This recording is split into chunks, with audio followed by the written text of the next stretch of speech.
তৃণমূলের বিধায়ক সাংসদরাই তো নিখোঁজ। তৃণমূলের লোকেরাই তাদের কোথাও কাদা ছুঁড়ছে, কোথাও চটি ছুঁড়ছে, কোথাও ডিম ছুঁড়ছে। আগের সরকার তোষণ, মৌলবাদের কাছে আত্মসমর্পণ এবং ব্লক ভোটের স্বার্থে নিজের নির্বাচনী কেন্দ্রকে পাকিস্তান বলতেও কুণ্ঠাবোধ করে। তৃণমূল বলে আর কিছু নেই, যেটা আছে সেটা জীবন্ত জীবাশ্ম। টাকাই তৃণমূল, তৃণমূলই টাকা। কোন প্রশ্নের উত্তর কে দেবেন, কে কখন সংসদে আসবেন, তারও একটা নিজস্ব প্রক্রিয়া আছে, পরম্পরা আছে, ইচ্ছা শক্তির বিষয় আছে, সবকিছু মিলিয়ে মিশিয়ে আছে। বিরোধীরা প্রতিবাদ করতে পারেন, দাবি তুলতে পারেন, কিন্তু তৃণমূল যে ভাষায় রাজনীতি করে এসেছে, যে ভাষায় দেশের প্রধানমন্ত্রীকে আক্রমণ করেছে, সর্বভারতীয় সভাপতিকে আক্রমণ করেছে, গৃহমন্ত্রীকে আক্রমণ করেছে, তো তাদের কাছে এগুলো প্রত্যাশিত। তবে এখন তৃণমূলের বিধায়ক সাংসদরাই তো নিখোঁজ। যারা সব দিল্লিতে এসে বসে আছে তারা নিজের কনস্টিটুয়েন্সিতে বেরোলেন, তৃণমূলের লোকেরাই তাদের কোথাও কাদা ছুঁড়ছে, কোথাও চটি ছুঁড়ছে, কোথাও ডিম ছুঁড়ছে। পূর্বতন যে তৃণমূল কংগ্রেসের সরকার ছিল, সেই সরকারের আমলে কেন্দ্রীয় সরকারের বহু প্রজেক্টকে বাস্তবায়িত করতে দেওয়া হয়নি। সেই ডিজিটাল ফাইবারই হোক, স্মার্ট সিটি হোক, আয়ুষ্মান ভারতই হোক, পিএম বিশ্বকর্মাই হোক, পিএম সূর্যঘর মুফত বিজলি যোজনাই হোক, এগুলো বাস্তবায়িত হয়নি। বঞ্চিত হয়েছে রাজ্যের মানুষ, বঞ্চিত হয়েছে আধুনিকীকরণের প্রক্রিয়া, বঞ্চিত হয়েছে প্রান্তিক মানুষ। তো সেটা এই সরকারের আমলে হবে না। এখন ডাবল ইঞ্জিন সরকার যুক্তরাষ্ট্র ব্যবস্থার প্রতি সম্পূর্ণ আস্থা রেখে কেন্দ্র রাজ্য সমন্বয়ের মধ্যে দিয়ে কাজ এগিয়ে চলবে।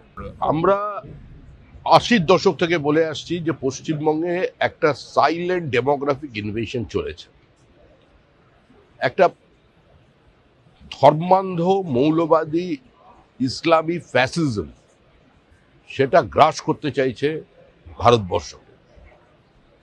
সরাসরি যুদ্ধ করে পাকিস্তান কোনোদিন আমাদের সঙ্গে পারে, তাই তারা বিভিন্নভাবে চেষ্টা চালিয়ে যাচ্ছে।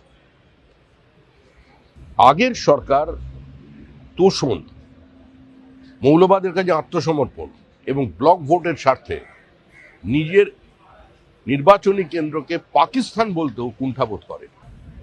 এগুলো তারই পরিণতি। বাম জমানায় যা ছিল সেফ প্যাসেজ, এখন সেফ হোম। লস্করে তৈবার জঙ্গি ধরা পড়েছে, ISIS এর জঙ্গি ধরা পড়েছে, এখন আবার আরেকজন এজেন্ট ধরা পড়েছে। ভারতবর্ষের আভ্যন্তরীণ নিরাপত্তা পশ্চিমবঙ্গের রাজনৈতিক দলগুলোর জন্য, যারা বিরোধিতা করেন প্রগতিশীলেরা, তাদের জন্য কম্প্রোমাইজড হয়ে যাচ্ছে। সেটা আর হবে না। এটা সম্পূর্ণভাবে স্পিকারের প্রেরোগেটিভ, তিনি সিদ্ধান্ত নেবেন।